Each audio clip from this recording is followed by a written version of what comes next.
Qué bueno que vino a la casa de su Señor, de su Dios, después de una semana de trabajo, ¿verdad?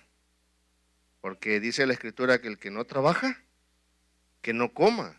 Y a nosotros nos gusta comer, ¿verdad? Y bien.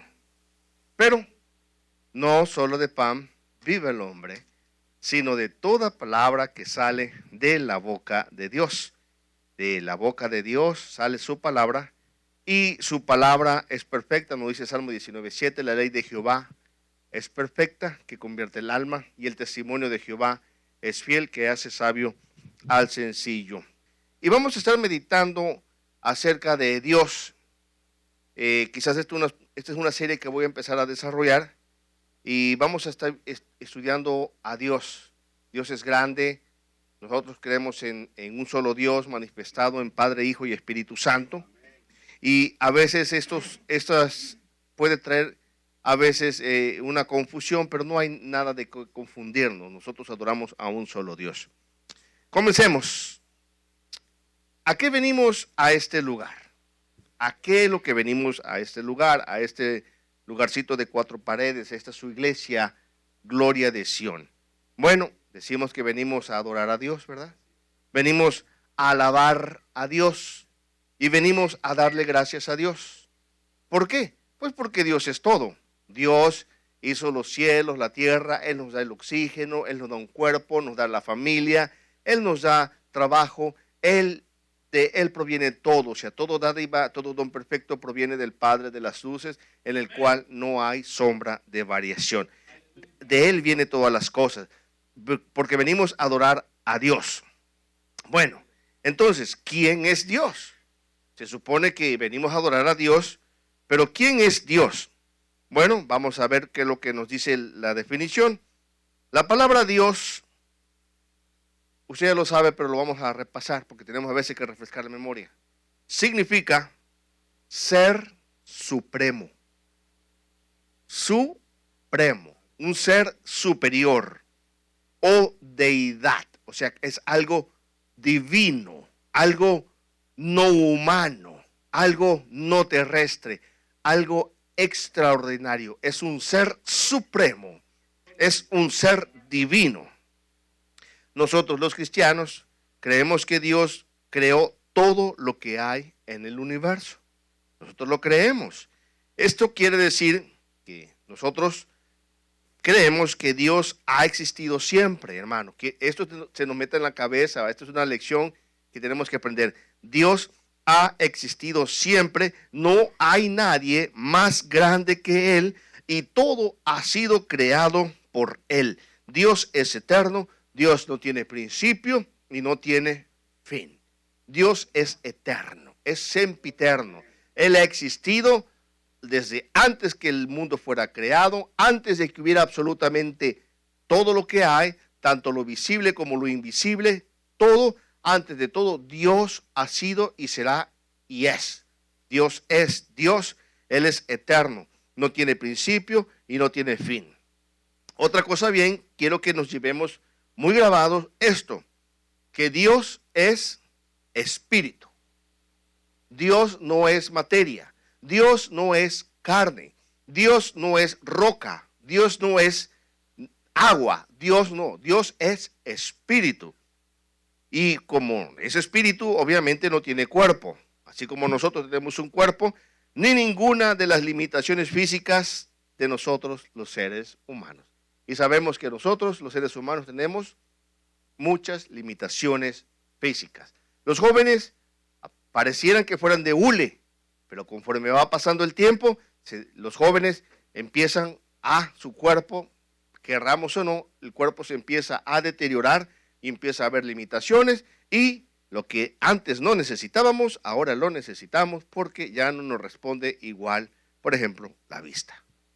Y cosas así, ¿me entiende? ¿Por qué? Porque tenemos limitaciones, pero Dios no.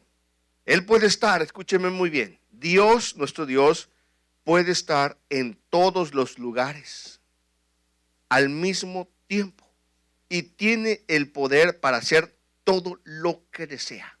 Dios puede estar en todos los lugares, aún en lo secreto, aún en la cámara secreta, aún las tinieblas le son luz para Él. Su presencia cubre todo el universo. Ese es el Dios a quien nosotros adoramos. Nada es imposible para Él. Dios es el único que conoce todas las cosas. Él es omnisciente. Él tiene toda la ciencia, todo el conocimiento. El Dios a quien adoramos, Dios no necesita pensar para responder. Si a usted y a mí nos hacen una pregunta, tenemos que pensar, tenemos que buscar argumentos, buscar palabras, buscar alguna frase para responder. Nuestro Dios todo lo sabe. Él es omnipotente, omnipresente y omnisciente. Él conoce, escúcheme muy bien, hasta los pensamientos más profundos. Y esto debería de darnos miedo. Porque si los pensamientos del hombre no son rectos delante de Dios, y los pensamientos tanto del hombre o de la mujer andan por la vereda tropical, entonces hay que tener miedo porque Dios conoce hasta nuestros más íntimos pensamientos. Ese es el Dios. Vamos a ver ahora unas principales características o atributos de Dios y los hemos enumerado. Y vuelvo a repetir lo que había dicho anteriormente. Número 1, omnipotente. Omnipotente. Todo lo puede. No hay absolutamente nada ni nadie con más poder que Él. El diablo podrá ser muy diablo. El hombre podrá ser muy fuerte, muy poderoso. El problema puede ser muy grande, muy poderoso. Pero nada se compara al Dios a quien venimos a adorar. No hay nada ni absolutamente nadie con más poder que Él. Si esto lo metemos en nuestra mente y en nuestro corazón, vamos a ver la vida cristiana de manera diferente. El ser humano tiene problemas. Los hijos de Dios no tenemos problemas. Los hijos de Dios lo que tenemos son retos a vencer. Y en Cristo somos más que vencedores. Ahora, ¿qué más tenemos? Número 2, Dios es omnipresente, como decíamos hace rato. Dios puede estar en todos los sitios al mismo tiempo. Hermano, Dios es así. A veces yo me he puesto a pensar cómo es que Dios puede estar en todo lugar al mismo tiempo. Y usted sabe, a veces la mente uno empieza a sacar conclusiones y la imaginación a veces sirve para ilustrar. Cuando digo Dios todo lo ve, yo he llegado a esta conclusión personal. Mire, hermano, todo lo que usted ve, Dios lo está viendo. Como que nuestros ojos son una extensión de los ojos de Dios. Todo lo que usted oye, Dios lo está oyendo. Como que nuestros oídos fueran una extensión del oído de Dios. Así que Dios ve lo que usted ve y Él oye lo que usted oye. Dios hay que honrarlo y respetarlo. Como decíamos anteriormente también, número 3, Dios es omnisciente, conoce todo, hasta nuestros pensamientos más profundos. Su conocimiento no tiene limitación de tiempo.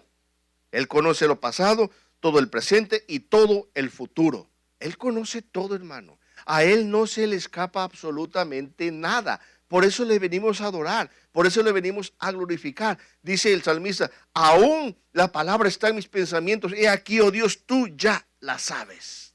Él sabe absolutamente todo. Y otra vez más, todopoderoso. O sea que no hay nada que no pueda hacer. Omnipotente, que no hay nadie como Él ni nada como Él. Y todopoderoso, que no hay nada que no pueda hacer. Él simplemente dice su palabra y las cosas suceden. Como el libro del relato del libro de Génesis capítulo 1, y dijo Dios. Y cada vez que Dios decía algo, la palabra salía de su boca, las cosas sucedían. Y incluso aquel hombre que tenía su siervo enfermo, aquel soldado centurión romano, le dijo, Señor, di tu palabra y mi siervo sanará. ¿Por qué? Porque él sabía, él reconocía que en ese hombre llamado Jesucristo había algo superior, algo que pasaba los límites humanos. Di tu palabra y mi siervo sanará. Dios es todopoderoso. Número 5, también vemos que Dios es eterno. Una vez más, hermano, Él no tiene principio, Él no tiene fin. Él no tiene las limitaciones de nosotros.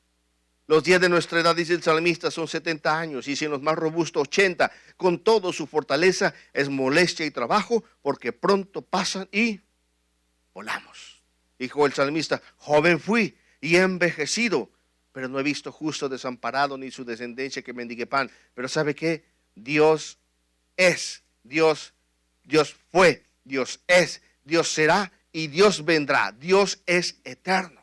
Eso es lo hermoso que podemos tener, la confianza que podemos tener, que Él es eterno, que Él es infinito. Número 6, fíjese muy bien, Dios es santo. Y santo significa que es perfecto, que no tiene culpa, que es puro, que es limpio, que es sagrado, que en Él no hay maldad. Nadie puede acusar de maldad a Dios. Dios es santo. Y como antes no se podía decir santísimo, como nosotros podíamos decir santísimo, así podemos decir nosotros en nuestro idioma hoy, antes no se podía decir así. Entonces, ¿cómo decían los antiguos? Santo, santo, santo.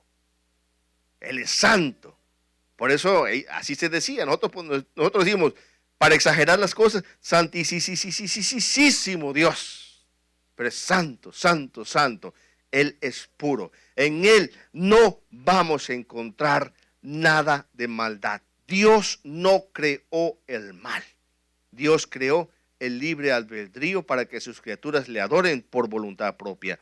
Él es perfecto, no tiene culpa, de incomparable pureza y perfección. Él es hermoso. Él es puro y Él es santo. Que también vemos que Dios, número 7, nos dice aquí, Dios es amor. Amor. Y como es amor, pues Él es puro, como decíamos anteriormente. Él es santo, su naturaleza es amor, y todo lo que proviene y todo lo que hace proviene de su infinito amor. ¿Escuchó muy bien esto? Todo lo que hace Dios proviene de su amor, de su perfección. Dios pudo crear. Escúcheme muy bien esto. Hay 3 escenarios para todo, de todo lo que pudo y de lo que es.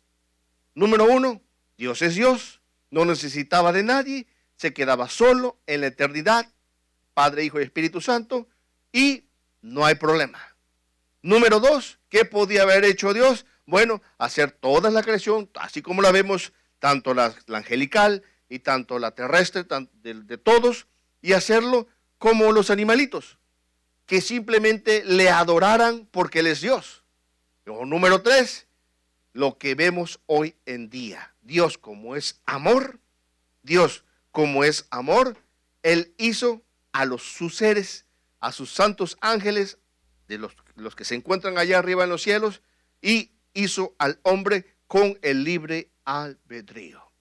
Porque no es lo mismo, y nosotros como padres lo sabemos, o como seres humanos lo sabemos, no es lo mismo el amor que nos expresa un perrito hacia nosotros que el amor que un niño expresa hacia nosotros. ¿Por qué? Porque el perrito nos quiere por instinto, porque le damos de comer. Pero para que un ser humano te quiera, ahí son otros 20 pesos. Porque no cualquiera te quiere.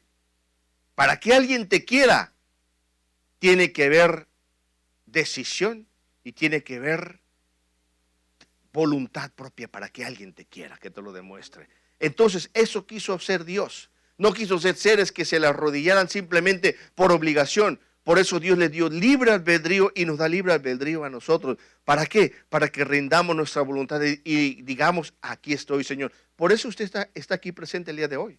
¿Por qué vino usted? ¿Por compromiso? Bueno, quizás vino por compromiso.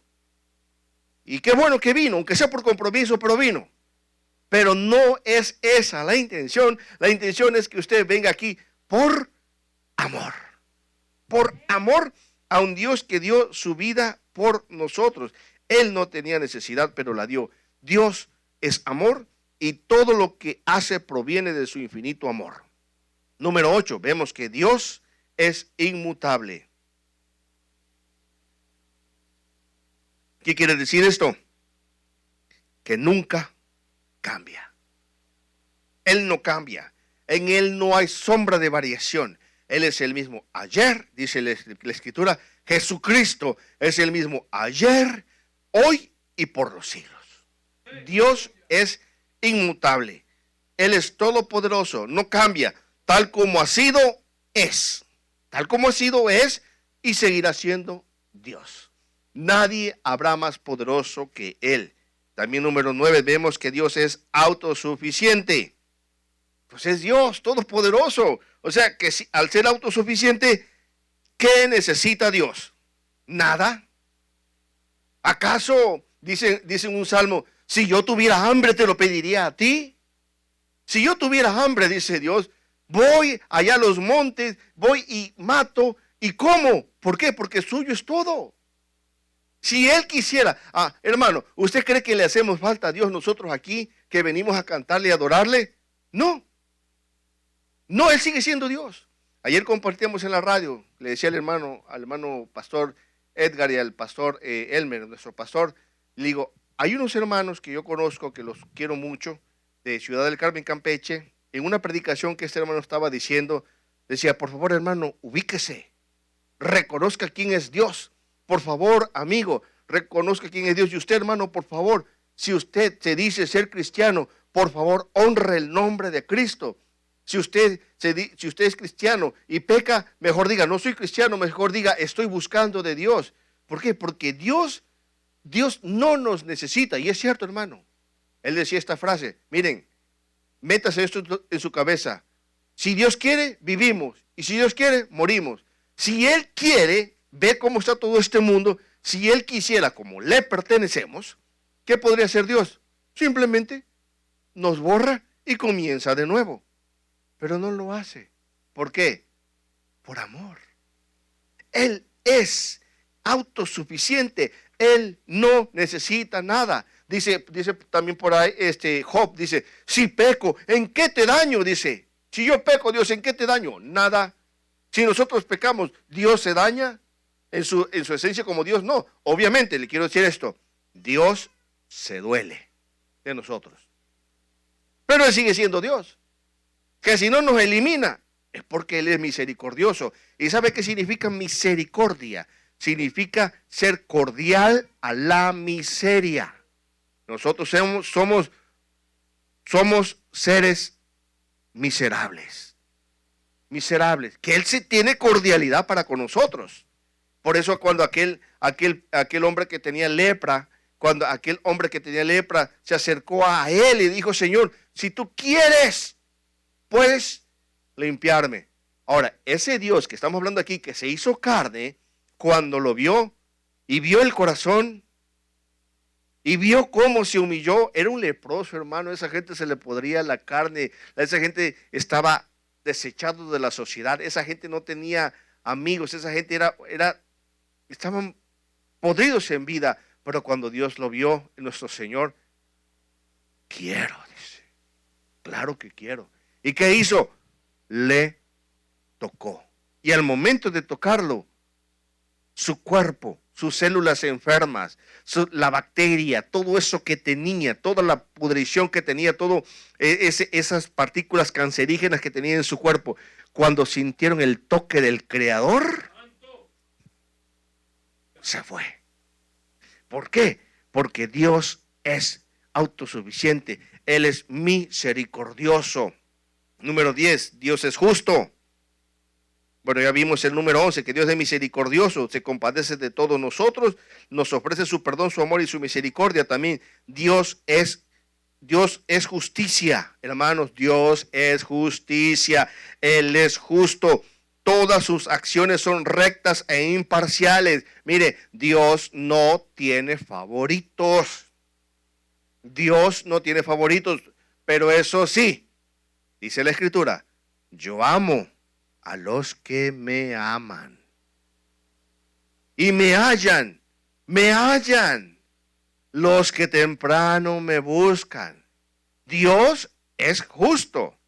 Todas sus acciones son imparciales. Él no tiene preferencia. Como un padre ama a sus hijos por igual. Si puede tener usted 10 hijos, a todos los amas por igual.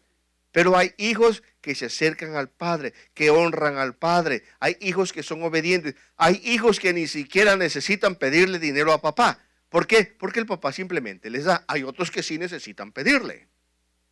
Hay otros que sí, pero otros no. Porque otros simplemente, como se portan bien, como quieren a papá, y no necesitan pedirle. Y fíjate que esto y esto aquí, papá. ¿Y cuánto sale eso? Dice.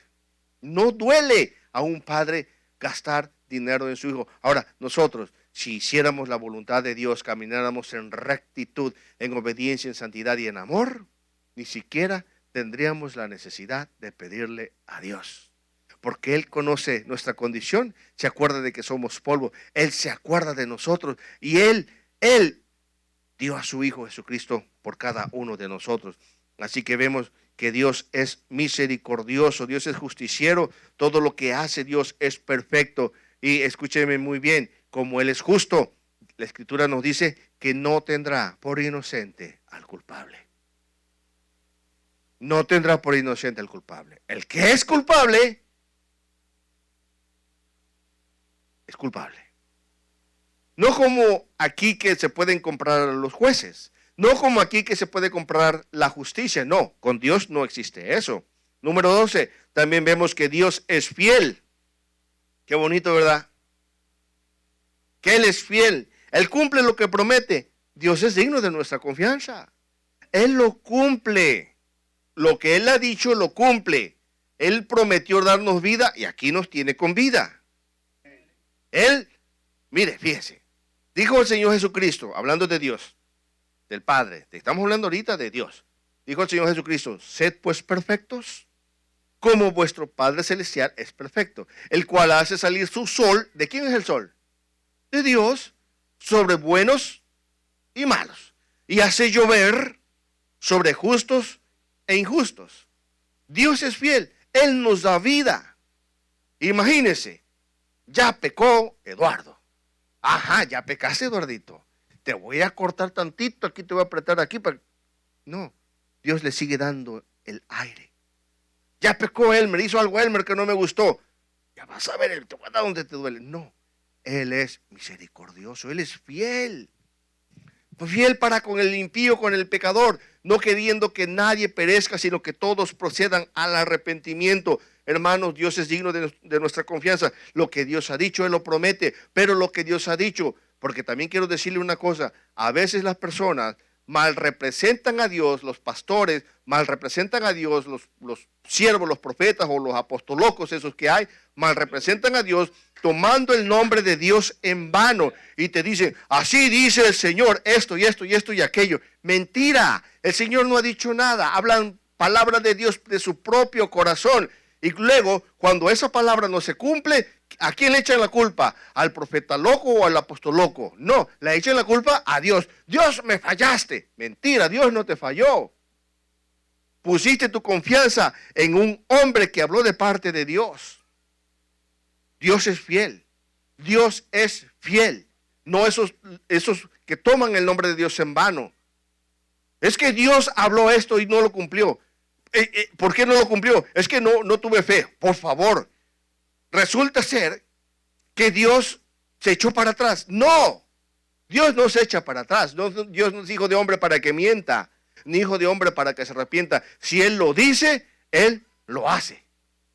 Mire, Él se propuso que Jonás iba a ir a predicar a Nínive. Él se lo propuso. Jonás le falló, pero Él lo hizo ir a Nínive. Aunque lo tuvo que resucitar, lo tuvo que revivir, pero Él tuvo que ir a Nínive. ¿Por qué? Porque Dios habló. Así que si a usted le han dado esa famosa palabra, que le han dado palabra, y no se cumple, no le eche la culpa a Dios, que no fue el Dios el que habló. Fue un hombre que comió demasiadas pizzas, demasiados frijoles, y se imaginó cosas. No fue Dios el que habló. Porque Dios es fiel, hermano. Dios es fiel. Él es digno de nuestra confianza. También que tenemos número 13, Dios es sabio. Dios es la fuente de la sabiduría, la inteligencia y el conocimiento. Y sus hijos tienen que ser también sabios. Si a alguno le falta sabiduría, pídala a Dios. Si alguno tiene falta de sabiduría, pídala a Dios no dudando, porque el que duda es como la onda del mar que va y viene y no sabe cuándo va a parar. Tenga fe en Dios. Pero ¿cómo va a tener fe en Dios si usted no lee la Biblia? Si usted no viene a la iglesia a escuchar los mensajes, si usted no obedece a Dios, no viene a escuchar. ¿Por qué? Es necesario que usted escuche, porque la fe viene por el oír y el oír de la palabra de Dios. Dios es la fuente de la sabiduría. Si algo usted necesita saber, dice el Señor en Jeremías 33:3, ¿qué dice? Clama a mí. ¿Y qué va a hacer el Señor? Y yo te voy a responder y te voy a enseñar cosas grandes y ocultas que tú no conozcas. Pero clámele a Él. Si usted no le clama a Él, miren, como el niño que no llora, no mama. No le dan su pachita, no le dan su biberón. Si el niño no llora, no. Nosotros clámele a Él, pídele a Él. Como aquella viuda, el Señor Jesucristo lo dijo sobre la necesidad de orar siempre y no desmayar. No desmayar. Había un juez que era un juez injusto, que ni temía a Dios ni respetaba al hombre. Pero había una mujer, una viuda, ahí en ese mismo pueblo, en esa misma ciudad. Esta venía cada él diciéndole, hazme justicia de mi adversario. Pero él no la quiso escuchar por un tiempo. No quiso, la ignoraba.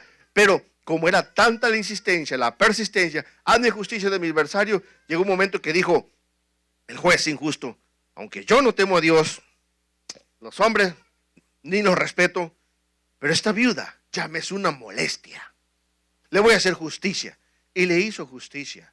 Le hizo justicia. ¿Acaso Dios, dijo el Señor Jesucristo, no hará justicia a sus escogidos que claman a Él de día y de noche? Pero la pregunta es, ¿usted clama? ¿De día y de noche? ¿Clama o reclama? Porque hay gente que son buenísimos para reclamar. No, usted tiene que ser fiel, usted tiene que clamar a su Señor.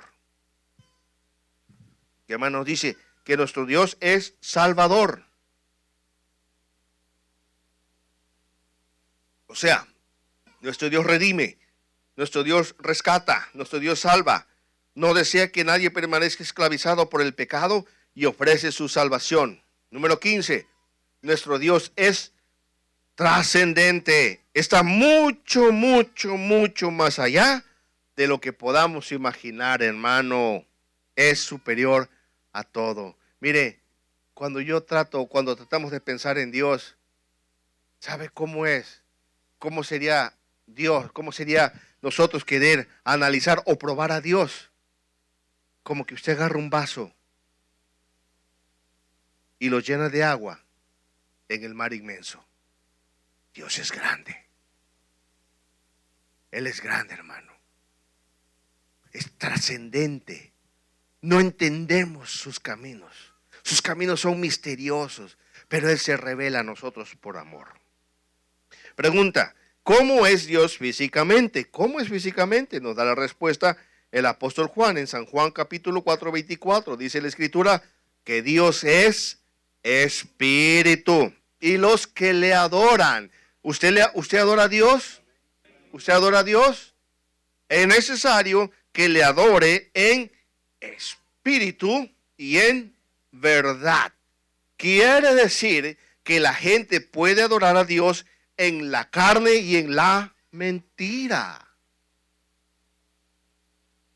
¿Se da cuenta de eso? Dios es espíritu y a Dios hay que adorarle a como Él es, en espíritu y en verdad. Pero ¿cómo vamos a adorar a Dios nosotros? Bueno, nosotros sus hijos le adoramos. ¿Por qué? Porque le hemos aceptado el sacrificio de su Hijo amado. Él nos ha dado su Santo Espíritu, el Espíritu de la verdad, el Espíritu de Jesucristo ha venido sobre nosotros y le adoramos en espíritu y en verdad. En la verdad. ¿Y quién es la verdad? Jesucristo. Y sabe que es necesario que se le adore en espíritu y en verdad. En la carne usted no va a poder adorar a Dios. Entonces, ¿qué quiere decir? ¿Que usted va a dejar su carne en la casa y va a venir su espíritu a la iglesia? No, tiene que traer su carne también para que su carne se eduque. ¿Por qué? Porque su carne, su cuerpo, ya ni siquiera es suyo, hermano. Déjeme decirle esto. cuide ese cuerpo que Dios le ha dado. Por favor, coma bien, aliméntese bien, haga ejercicio. Ese cuerpo no le pertenece a usted, es del Espíritu Santo, es el templo de Él. Haga estiramiento, tome agua, ya córtele al pan, ya córtele a la soda, ya por favor. Ese cuerpo no es suyo. Entiéndalo. Mucha azúcar le echa el café. Hay la exageración de azúcar le echa el café. O ahí nos prendemos. Fíjese, la otra vez fueron a hacerle mecánica a la camioneta. Le digo al hermano que es mecánico, hermano, le traigo un Red Bull, un energizante. No, hermano, no, tráigame un Gatorade. Pues yo fui, compré las partes y traje un energizante y un Gatorade para él. Y yo fijándome que no me mirara a mi esposa, porque ya no le gusta que yo tome esas cosas. Ya digo, parecía que fuera cerveza, que estuviera escondiéndome. Hermano, claro, digo, es el primero en la semana que me han tomado un energizante, eso es todo. Pero hermano, esas cosas no nos hacen falta. Tome agüita, por favor, agüita, échele una media cucharadita de sal, échale una cucharadita de azúcar morena y échele un juguito de limón, échele hielito y tómeselo, hidrátese. Pero cuide su cuerpo, por favor. Entonces, la Biblia enseña que Dios es incorpóreo en esencia. ¿Qué significa incorpóreo? Que no tiene cuerpo, ¿ok? ¿Cómo es Dios según la Biblia? Según la Biblia, Dios es el creador de todas las cosas, ya lo hemos dicho. Él es eterno, Él es soberano. ¿Se entiende lo que es soberano? Él es el jefe, así de sencillo. Él no recibe órdenes de nadie. A Él no se le puede, ahora. Por favor, groseros, irreverentes. Él es soberano. Si no nos... No, hombre, con que hiciera así nada más. Ya, eso es todo. No, Él es soberano, absoluto, lleno de amor. Ahora, también sabemos, sigamos más adelante, que Dios es uno, ¿verdad? Eso, escúchelo, Dios es uno y se manifiesta en tres formas. Hay un solo Dios, hermano. Solamente hay un Dios. Pero ha escogido este Dios manifestarse en tres personas: el Padre, el Hijo y el Espíritu Santo. Esto es a lo que se le llama la Trinidad. Aunque esta palabra no está en la Biblia, se encuentra en la Biblia. La palabra Trinidad significa tres en uno, y esa es la realidad. Son tres manifestaciones de un Dios. Cada una de las personas de la Trinidad tiene funciones específicas, pero en realidad todo lo que sucede es obra de Dios porque Él es uno. Y aquí esto sí es cierto. La Trinidad es un misterio difícil de entender que señala hacia la inmensidad de Dios. A veces es un poquito difícil, pero esto nos señala a la infinidad. Dios es infinito, hermano. O sea, Dios tuvo que manifestarse así para que más o menos le entendamos, porque Él es infinito. Recuerden que Jesús mismo dijo en Juan 10:30, el Padre y yo, hablando del Padre y yo, ¿qué dijo? Uno somos. De hecho, uno de los momentos en que vemos con más claridad la manifestación de las tres personas de la Trinidad, recuérdese que fue durante el bautismo de Jesús, se acuerda muy bien. Él estaba siendo bautizado, el Espíritu Santo bajó en forma de paloma y se posó sobre Jesús, mientras que se oía una voz en el cielo que decía: este es mi Hijo amado en quien tengo complacencia. Ahí vemos la manifestación. El Hijo encarnado, el Espíritu Santo venía como una palomita, venía sobre Él, y la voz en el cielo que se escuchaba diciendo: Él es mi Hijo amado. ¿Por qué será que escogió una paloma? ¿Por qué será que no escogió un águila? ¿Por qué no escogió un búho? ¿O no escogió una gallina? Tuvo que ser paloma. Pero eso lo vamos a discutir en otra ocasión, porque este no es el tema. Hablemos un poquito, por favor, ahora. Hemos hablado de Dios en general. Vamos a hablar, a ver si nos da tiempo, de Dios el Padre. Y vamos a atrevernos a analizar un poquito de Él, del Padre. ¿Qué es lo que nos dice Juan 4:12? Hablando del Padre.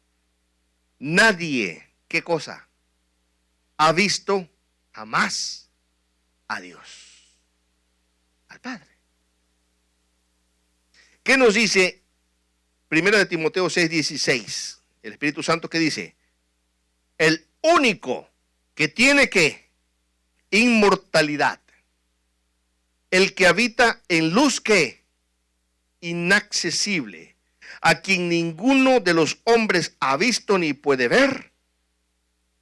A él sea la honra y el imperio sempiterno. Amén. A Dios nadie lo ha visto, al Padre, hermano, nadie, absolutamente nadie lo ha visto. Él es, ¿qué? Único que tiene inmortalidad. Habita en una luz inaccesible. Piense, use su imaginación. Inaccesible. Que ninguno de los hombres ha visto ni puede ver. Ninguno puede ver. Y por ahí se levantan gente loquita, gente soñadora o gente, no sé, perturbadas. Hubo un hombre que decía, no, bueno, este hombre iba al cielo cada rato. El Padre lo llevó al cielo. Y estando en el cielo, relatar, porque son buenos para relatar, son unos excelentes, hablan como ametralladora.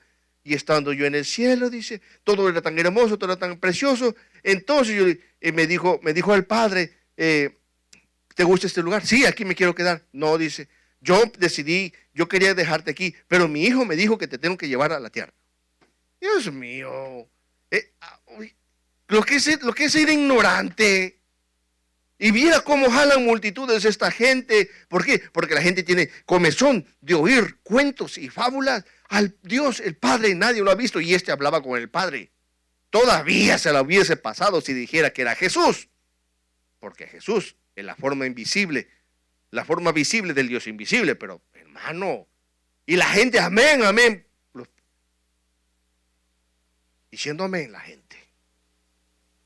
Luego, ¿qué más dice 1 Timoteo 1:17? Por tanto, dice, al Rey de los siglos, escuche bien, ¿Rey de qué?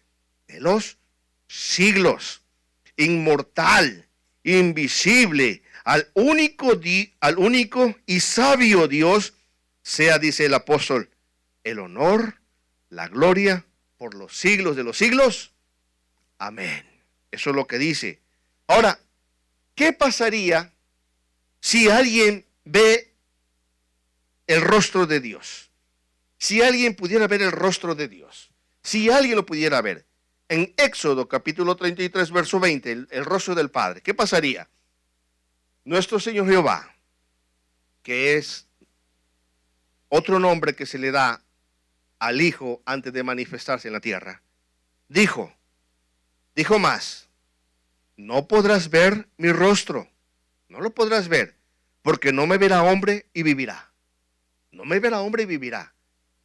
Anteriormente en estos versos, en sus versos anteriores, nos dice la Escritura, y hablaba Jehová con Moisés cara a cara, como habla el compañero a su prójimo. Pero Moisés tuvo la curiosidad, luego siguiendo la plática, ok, hablo contigo, pero muéstrame tu gloria. Ya quiero verte como que... como las luces esas que se disminuyen, usted lo ha visto, ¿verdad? La luz que se disminuye, como que estaba bajito, como que sí, hablaba con el Señor, pero dijo, muéstrame tu gloria, o sea, quiero verte como Dios, quiero verte ya así como más fuerte. Y le dijo, no podrás ver mi rostro, porque no me verá hombre y vivirá. El rostro de Dios no se puede ver, hermano. Y también que nos dice en Juan 1:18, a Dios, lo que leíamos anteriormente, a Dios nadie le ha visto, ¿cuándo? Jamás. ¿Y jamás qué significa? Nunca. Al Padre nunca nadie lo ha visto. Por eso le digo, esa gente cuando lo escuché, no, Dios mío, ¿hasta dónde llegan los frijoles, Señor? A Dios nadie lo ha visto jamás. ¿Pero qué creen?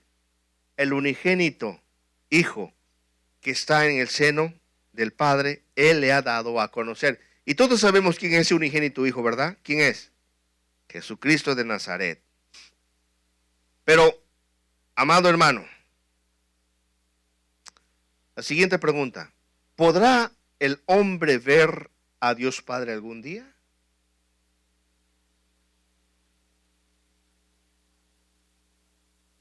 ¿Cómo lo sabemos? Porque el Señor Jesucristo lo dijo en Mateo 5:8. Bienaventurados los de limpio corazón, porque ellos verán a Dios. Y si lo dijo el Hijo, ¿acaso el Hijo miente? Entonces, ¿qué necesitamos? De acuerdo a este verso, ser de limpio corazón. Ahora, ¿por qué hay que tener un corazón limpio? ¿Por qué hay que tener un corazón limpio? Vamos a leer Apocalipsis capítulo 21 del 1 al 8. Y ya casi estamos concluyendo. Dice la Escritura: vi un cielo nuevo y una tierra nueva, porque el primer cielo y la primera tierra pasaron, y el mar ya no existía más. Y yo, Juan, vi la santa ciudad, la nueva Jerusalén, descender del cielo de Dios. Es una nueva tierra, ya no es lo mismo. Dice, del cielo de Dios, la nueva Jerusalén, dispuesta como una esposa ataviada para su marido, o sea, una ciudad arreglada, bonita, una ciudad en gala. Y dice, descendía del cielo. Y oí una gran voz del cielo que decía, he aquí el tabernáculo de Dios con los hombres. O sea, he aquí la casa de Dios con los hombres. La casa, la nueva Jerusalén, la casa de Dios con los hombres. Y dice, y Él morará con ellos y ellos serán su pueblo. Y Dios mismo, el Padre mismo, estará con ellos. ¿Cómo va a estar? Pues como su Dios. Va a estar con nosotros. Pero ¿cómo va a estar? Como nuestro Dios. ¿Y qué va a hacer nuestro Dios? Enjugará Dios toda lágrima de ellos. Y no habrá muerte, ni habrá más llanto, ni clamor, ni dolor, porque las primeras cosas pasaron. Y el que estaba sentado en el trono, ¿y quién está sentado en el trono? El que estaba sentado en el trono dijo, he aquí, yo hago nuevas todas las cosas. Y me dijo, escribe, porque estas palabras son fieles y verdaderas. Oye, hermano, esto del cristianismo no son fábulas ni son cuentos. Esto es fiel y es verdadero. Si Dios pide corazón limpio es porque es fiel y es verdadero. Si Dios pide consagración es porque son palabras fieles y verdaderas. Si Dios le pide que usted le ame es porque Él no está bromeando, es porque Él quiere que usted le ame y le adore con todo su corazón, con toda su mente, con toda su alma y con todas sus fuerzas. Y si Él le pide no deje de congregarse, no se lo está sugiriendo, es una orden. Y con el jefe no se discute. Con Él no se discute.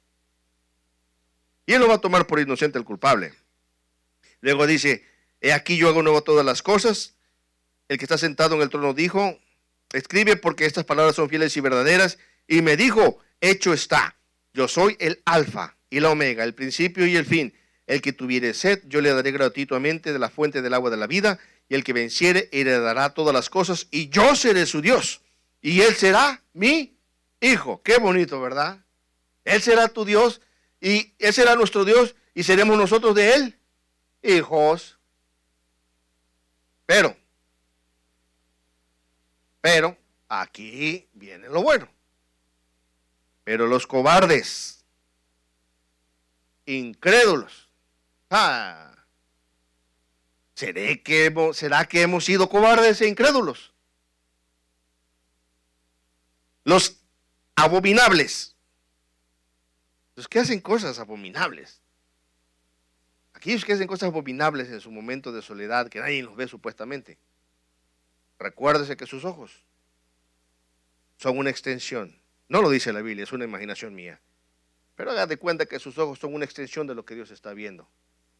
Los abominables y homicidas, los fornicarios, los hechiceros, los idólatras y todos los mentirosos tendrán su parte en el lago que arde con fuego y azufre, que es la muerte segunda. Y Apocalipsis 21-27 nos dice que no entrará en esta ciudad ninguna cosa inmunda o que hace abominación y mentira, sino solamente los que están inscritos en el libro de la vida del Cordero.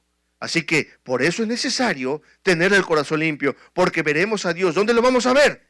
En la Nueva Jerusalén, en la Nueva Jerusalén. Y Él será nuestro Padre y nosotros seremos sus hijos. Entonces, ya para terminar, 1 Timoteo capítulo 6, verso 11 al 16. Escuché muy bien y esto aplíqueselo para su vida. Dice el Espíritu Santo: mas tú, oh hombre de Dios, mas tú, oh mujer de Dios, por favor, huye de estas cosas. ¿Y de qué cosas, hermano? Si usted lee anteriormente a estos versos, está hablando de la negligencia, de la indolencia. Indolencia significa ser persona que no le importan las cosas, de la apatía, de la falta de compromiso, de los afanes. Está hablando del pecado, llámele usted como le llame. Huye de estas cosas. Dice: mas tú, hombre de Dios, y fíjese qué hermoso, ¿verdad? Aún practicando todo ese montón de vicios y cosas, tú, hombre de Dios, tú, mujer de Dios, huye de estas cosas. Huye. No le hagas frente, muy machito. No, yo el pecado. No, qué pecado ni qué nada. Huye. ¿Y qué le dijo Pablo a Timoteo? Huye de las pasiones juveniles. No te enfrentes a ellas. No que le vamos a hacer la guerra al diablo. No, ¿usted qué le va a hacer la guerra al diablo? Si el diablo quiere, dos, tres, así ya lo hace trizas. Gente que le hace la guerra al diablo. No, ¿qué dice la palabra? Resistid al diablo y él huirá de vosotros. Pero no lo vaya a buscar, hombre. No lo busque. Ahí ande buscando al diablo. No lo busque provocándolo. Vamos a hacerle la guerra al diablo. No, hombre. No. Huye de estas cosas. ¿Y qué dice? Tú, hombre de Dios, por favor, hombre de Dios, mujer de Dios, joven de Dios, niño de Dios, por favor, huye de estas cosas. Sigue la justicia, la piedad, la fe, el amor, la paciencia, la mansedumbre. Sigue estas cosas. Aquí no huyas de esto, no huyas de ser paciente, no huyas de tener fe, no huyas de la mansedumbre. Busca hacer estas cosas. Y luego que dice: si vas a pelear, no pelees con el diablo, sino que pelea. ¿Qué vas a pelear? La buena batalla de la fe. Echa mano de la vida eterna. Echa mano de la vida eterna. ¿Quién es la vida eterna? Jesucristo es la vida eterna. Yo soy la resurrección y la vida. El que cree en mí, aunque esté muerto, vivirá. Echa la mano de la vida eterna. Echa la mano de Jesucristo. Señor Jesucristo, no puedo con ese pecado. Ayúdame, Señor Jesucristo. Y Él te va a ayudar. ¿Por qué? Porque ¿todo qué? Todo lo puedo en Cristo que me fortalece. Echa mano de la vida eterna, a la cual asimismo fuiste llamado. ¿A quién fuiste llamado? A la vida eterna. ¿A quién fuiste llamado? A ser de Cristo.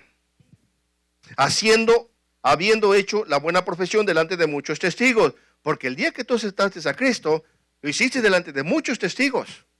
Ahora, cumpla su palabra. Si no se mete, si no puede, ¿para qué se mete? Si ya comenzó, siga adelante. Siga. Porque fue la buena profesión delante de muchos testigos. Y luego dice: es que yo te recomiendo, yo te sugiero. No. ¿Qué dice? Te mando delante de Dios. Te mando delante de Dios, que da vida a todas las cosas, y de Jesucristo. Te lo estoy mandando delante del Padre y de Jesucristo, que dio testimonio. Jesucristo dio testimonio de la buena profesión, de lo que es una vida de hijo de Dios, delante de Poncio Pilato, que guardes el mandamiento sin mácula ni reprensión. ¿Qué significa? Sin mácula ni reprensión. Sin mácula significa sin mancha. Que guardes el mandamiento, porque el mandamiento tiene que guardarse sin mancha. O sea, que guardes el mandamiento por amor, no que lo guardes porque ya tienes que guardarlo. Porque si guardas el mandamiento por obligación, de nada sirve. El Señor le reclamó a la iglesia de Éfeso: tengo contra ti, dice, conozco yo tus obras, tu arduo trabajo y paciencia, y que no puedes soportar a los malos, y has probado a los que te dicen ser apóstoles y no lo son, sino al contrario, los has hallado mentirosos, has sufrido y tenido paciencia, y has amado por amor, y has hecho todas estas cosas por amor a mi nombre. Está muy bien, pero tengo contra ti que tú has dejado tu primer amor. Hacía buenas obras, cumplía los mandamientos, pero no lo cumplía por amor, lo cumplía por compromiso, lo cumplía porque se sentía obligado. Pero aquí nos dice el Señor: te mando que guardes el mandamiento sin mácula ni reprensión. ¿Hasta cuándo lo vamos a guardar? ¿Hasta que nos cansemos? Hasta la aparición de nuestro Señor Jesucristo. Fíjense muy bien, el cual a su tiempo mostrará el bienaventurado y solo soberano Rey de reyes y Señor de señores. ¿A quién va a mostrar el Señor Jesucristo? Léalo bien. Va a mostrar el Señor Jesucristo, el cual mostrará a su tiempo el bienaventurado y solo soberano Rey de reyes y Señor de señores, el único que tiene inmortalidad, que habita en luz inaccesible, a quien ninguno de los hombres ha visto ni puede ver, al cual sea la honra y el imperio sempiterno. Amén. El Señor Jesucristo nos va a mostrar a Padre, a Papá. Entonces, amados, ¿quiénes verán al Padre? ¿Quiénes verán a Dios? Los hijos. Los hijos veremos a Dios. Lo vamos a ver. Por lo tanto, hermano, ¿hay alguna pregunta que tenga al respecto de lo que hemos discutido, lo que he expuesto en este momento? ¿Hemos entendido? Porque si entendemos esto y lo practicamos, bienaventurados seremos. Y para la próxima, que nos toque la enseñanza, vamos a ver las consecuencias de ofender al Padre.